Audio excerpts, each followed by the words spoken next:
everybody, Norbs here. Really happy to be announcing this. SAMPLOID2 is going to be launched today. Just wrapping up some of the automation. I'd like to take about 10 minutes, maybe more today, because there's a lot of buttons and sliders and things to explain on this. But giving this away free up until the DubTurbo 4 launch of the DAW. Might even still give it away free after, but for now I really want to A, get it out there, and B, get you guys feedback. So please drop it in the comments below once you guys use this a few times and wrap your heads around it. Tell me if you love it, hate it, and what I should change, if anything. Since the last version of the Samploid, lots has changed and it's kind of barely recognizable. I kept adding to it until I finally had to stop because of CPU loads and whatnot. So on the left we have a sampler, and on the right we have a double oscillator synth, and they work in tandem with each other or solo.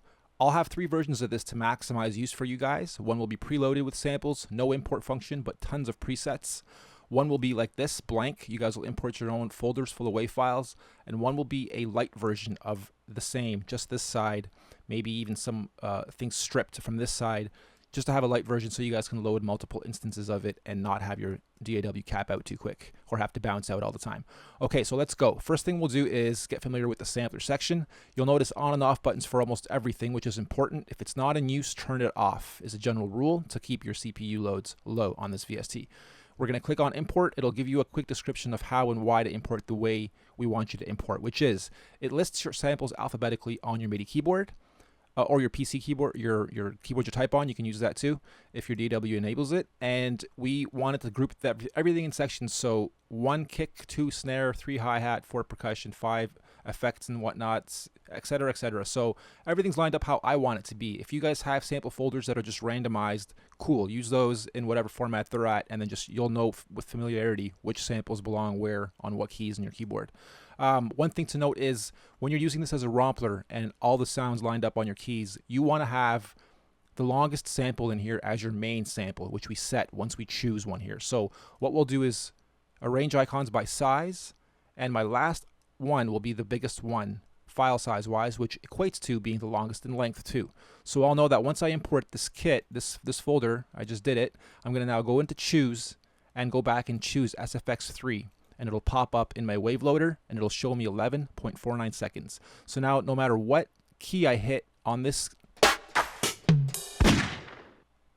kit, it will last at least 11.49 seconds. And the reason why, I will explain this real quick. If I choose a really short sample, if I choose one that's really short and then play a long sample, it'll cut off. See how it cuts off right there? It only plays for that length for all the samples in this whole kit. So we want to set the main one to our longest sample. Sometimes what you like to do is, I did this already too, is the very first one, name it 0/something and make that the longest, just by default, to always have that so you know to set that as your main one. But whatever, right now we'll just go back and use this. And right now I have it set so that everything is lined up on my keys as of the 47th key. You guys can change that to whatever you want, or just octave up and down on your keyboard to get to the octave that you want, to start at the C that you want. So now I have a bunch of stuff lined up, and everything below it affects it, and everything on the top and on the right affects it. And there's standard effects: reverb, chorus, delay, your LFO panner, so you can pan things left and right based on time, and your filters overall. Here we have a sequencer, we have a gate, an LFO, and more control of that LFO through a really cool set of mods that you guys will be able to mess with. So first thing I'll do is lay a quick kick and snare combo, and then we'll just move into a second instance of this where I'll demonstrate the rest of this. But for now, I'm just going to lay a quick like kick, snare, and hi-hat combo. So let's go.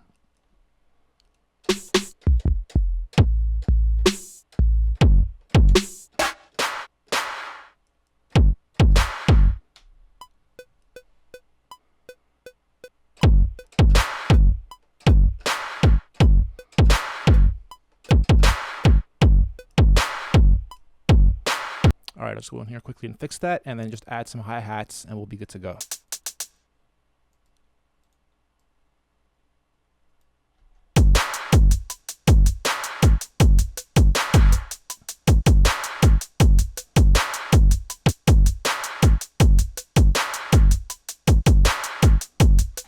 Good enough for me. We'll just keep moving on.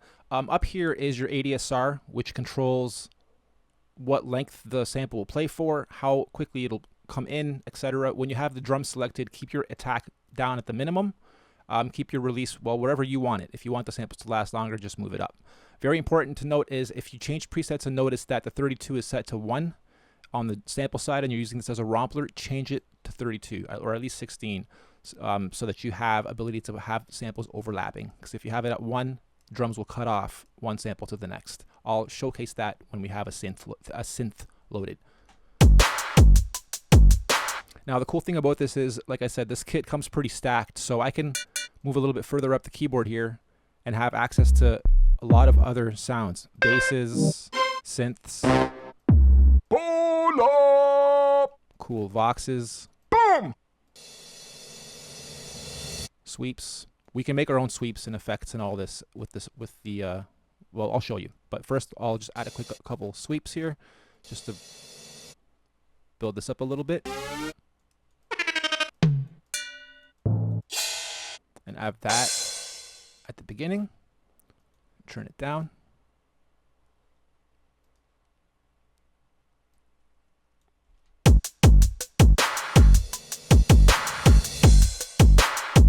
Okay, close that, and I'll just duplicate this a bunch of times. Let's say 4, whoops, for now. And I'm going to load a second instance. Set another MIDI layer. This time change it to the SAMPLOID2. I can re-import another set of folders or another set of samples from a folder, or I can just work with the synth this time. I am going to import again the same samples, set my longest one again. This time I'm going to use span. And what this will do is whatever sample I choose, it'll span that sample up the whole keyboard. Actually, I won't use SFX here now. I'm going to go and choose what sound I want. Let's go with a synth. Whoops. My synth sequencer is on. I'm going to reverse that, turn my sampler on, my synth off for a second. All right, so right now it's playing that.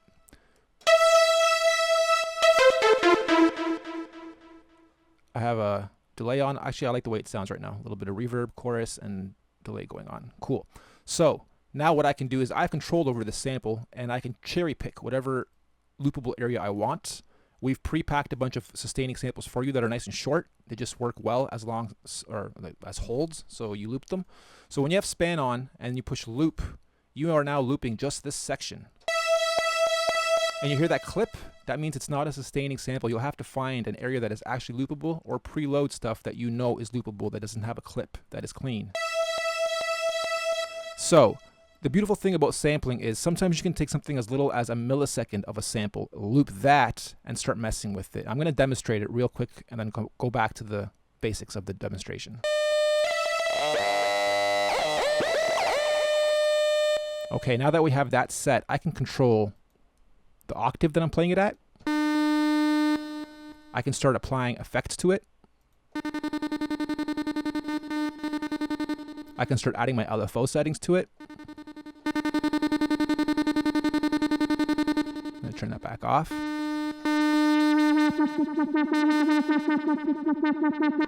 I can turn my sequencer on and start playing melodies. A lot can start happening with a millisecond of a sample, as you can see, right? So I'm going to go back, undo everything I just did. I'm going to, just for the sake of this demo, I'm just going to find an area that is somewhat loopable. It doesn't have to be click-free just for this demo. You guys will want to perfect it probably. Turn that back off. Turn that back off. Okay, so now that I have the sample set, I can play something. I can, same thing, move my voices up, say to 32, and now I can get chorded stuff.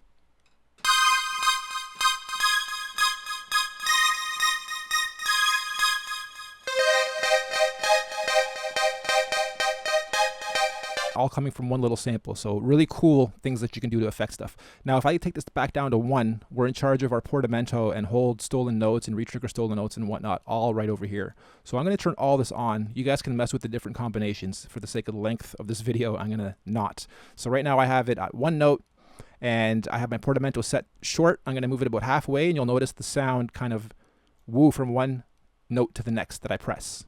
I'll go 1 octave up. All right, if I turn that back down,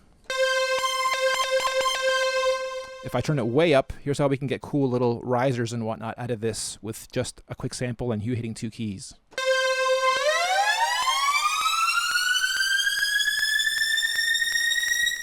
Right? Make it even more interesting. Let's add a little bit of a gate and a little bit of our LFO.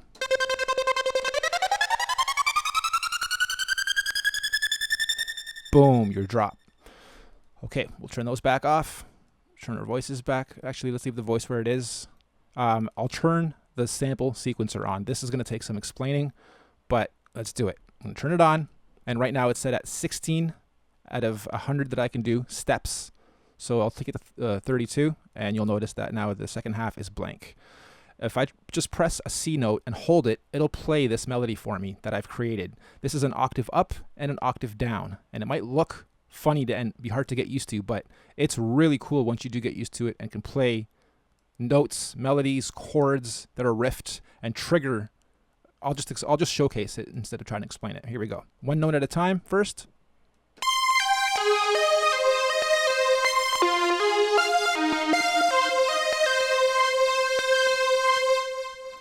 That click is really bugging me. Let's go to a different synth and see if we can find a cleaner sound. There we go.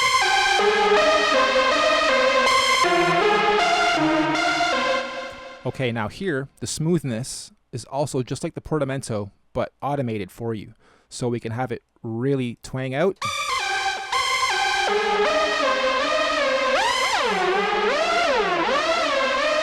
Or we can have it really cut. Now going back to here, right now it's playing at 1/4. If we go to 1/8, it'll play double that. Oops. I'm gonna smooth it out a little bit more. And you have a whole bunch of different timing options anyway. So, and you can have them really long as well when you want to do holds and cool little siren effects of it building up over time. So we'll go from there to normal versus chromatic keyboards. You have a choice of full versus absolute, meaning it'll take it down to just going up an octave instead of both. And here you have your user settings. I've preloaded a bunch, and you guys can go through and when you create one you like, just save it in a blank spot. None of them are blank right now because I've pre-filled them, but just overwrite them, and when you load a new instance, you'll have the older ones set again to what you had them at. And then your range, you can go from 1 octave up to 6, or just have control of a few keys. And there's a whole bunch of various combinations that you guys can pull sounds out of in this to do cool things. So I can't demo everything right now all at once because this video will be forever, and I'm still myself experimenting because, again, this has turned into a monster on me instead of it just being a sample sequencer real quick. Now, the one limitation that I've found so far, it doesn't bug me too much because I trigger somewhat often, but if you hold a note for a very, very, very long time, eventually this starts going off timing of your DAW, at least for me in Cubase, in this version of Cubase. So what I've done is added 2 things here. One, you'll notice this little 0 here. It's a little offset, so you can have it speed up a little bit or slow down a little bit. And hold down Shift while you do that, and you'll have fine-tuning control. Or hold down Control and press once, and you'll go back to the 0. That goes for every single knob and slider on this whole thing. So if this goes a little bit too slow and you want to speed it up, you'll know to just put it up a little bit, test it, and if it's good, you're good to go. This here actually acts as a time shifter. So I'll play this and take control of the timing. You'll see I can even go backwards.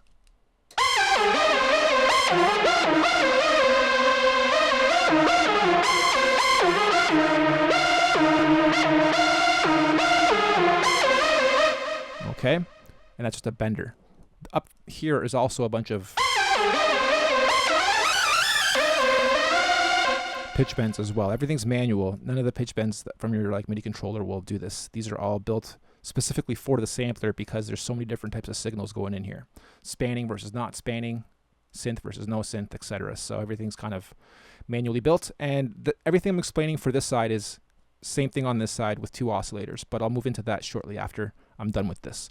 I already showcased this, but I'll showcase it again, and instead of explaining everything, I'm going to shut up, just press a note, let this loop out, and then play with a bunch of these knobs so you guys get a visual and audio understanding of what each does. And I'll slow this down a little bit and bring it down an octave just to be different. Let's go.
Okay, sorry guys, got myself into a little trance there. There we go. That's the left side of it pretty much, without going into crazy more detail about what each knob does. This is the rate, which again is kind of like this. You can offset it, but I wouldn't really mess with it. And every time I do something I want to revert to, I just hold down Control, click on the knob, click on the slider, and it goes back to the beginning. We'll go through a few more of the user settings here. Actually, I think it's this side I did a bunch of the presets on. This side is just when I was experimenting. Yeah,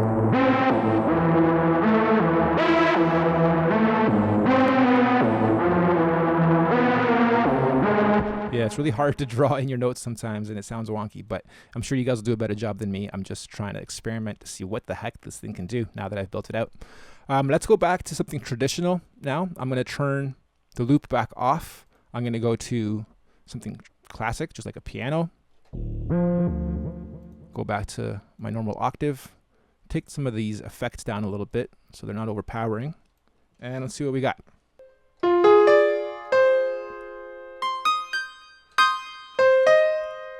Turn my release up a little bit. Turn the reverb up a little bit.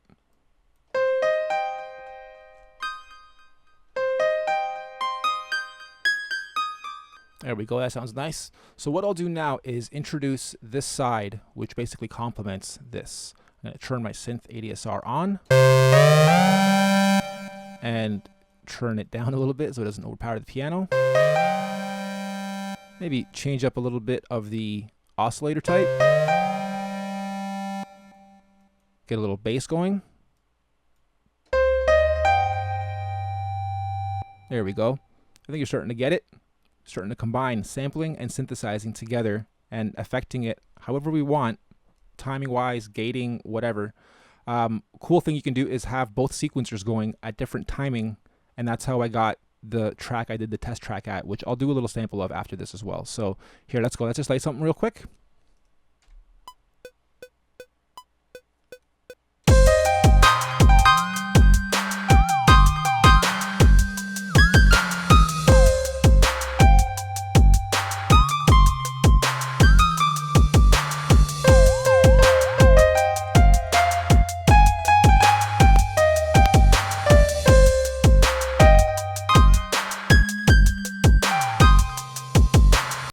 Okay, pretty nice. I'll load one more instance of this. I'm actually glad we're not experiencing too many denormals or anything just yet, having two instances going. Now I have to add a MIDI track again and change to SAMPLOID2. I will re-import the samples again. I will go back to choosing, let's go to like a tenor. Nice little sax. All right, for the sake of the demo, we'll just use it as is. I'm going to turn my sequencer on here. And let's see what we get right off the hop.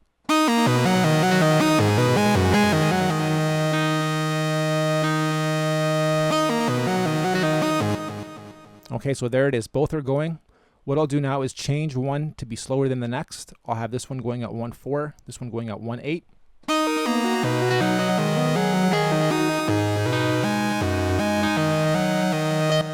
Maybe change the octave up on this guy here and change the octave or the sound type here and octave down a little bit here.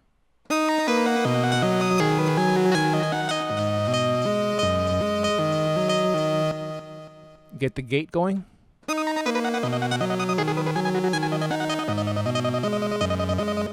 The LFO is pretty neat. What it does is basically just sweeps things from left ear to right ear. And you have a few different panning types. Go back to 1, straight normal.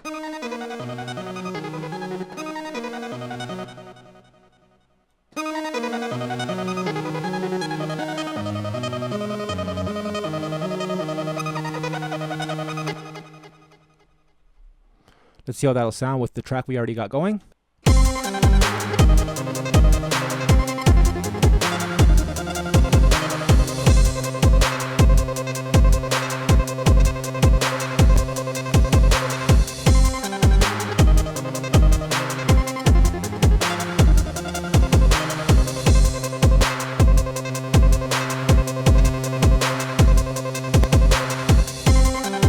All right, so I'm going to leave it there. DubTurboVST.com. Go grab it, use it, abuse it, break it, and let me know what you think of it in the comments below.